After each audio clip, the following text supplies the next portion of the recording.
Hello again, my friends in the classic car radio community. Once again, I'm Barry with Barry's 8-Track and Classic Car Radio Repair, and tonight we're demonstrating a unit out of a 64 Impala. This is sent in by Frank in somewhere in Connecticut. Where is he? Where is Wolcott, Connecticut? So thank you, Frank, for the business. And this is a modern conversion. The radio was already AM/FM, but now it's got a heck of a lot more output power, and it's got a virtual front-rear fader and a virtual left-right balance control as well. So let's go ahead and fire this puppy up and run it through the usual paces.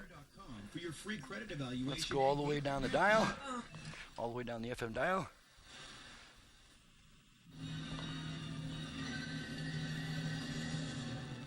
Haytham is said to have feigned madness and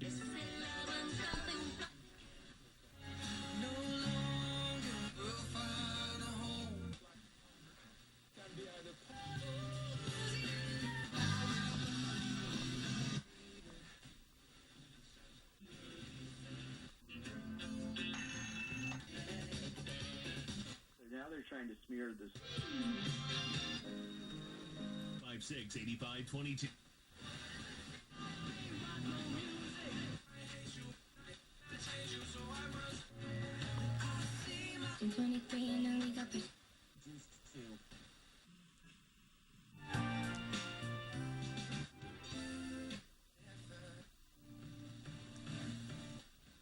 A housing agency. It was well underway in life before.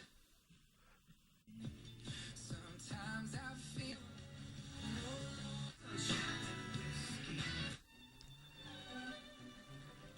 drive a Kia Soul for only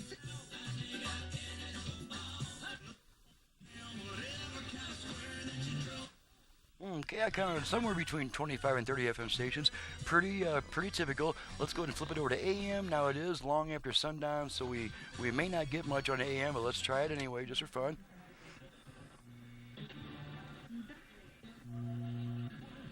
People like that man at you met at the bank. oh well, she was just Difficult for you because if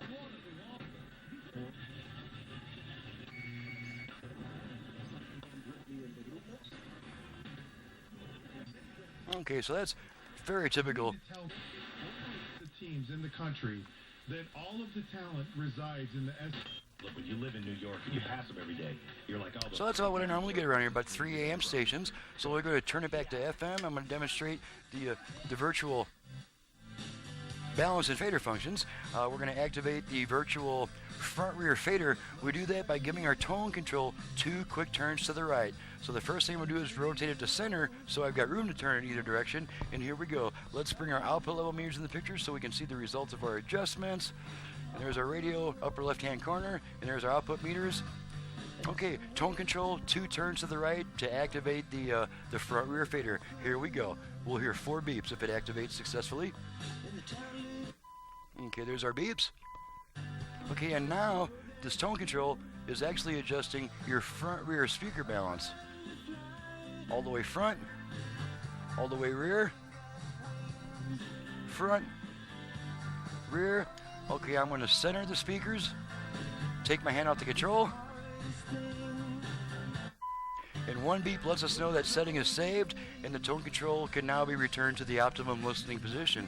Okay, now we're going to activate the left-right balance control. Same procedure, except we turn our tone control twice to the left. So here we go. Here's our beeps.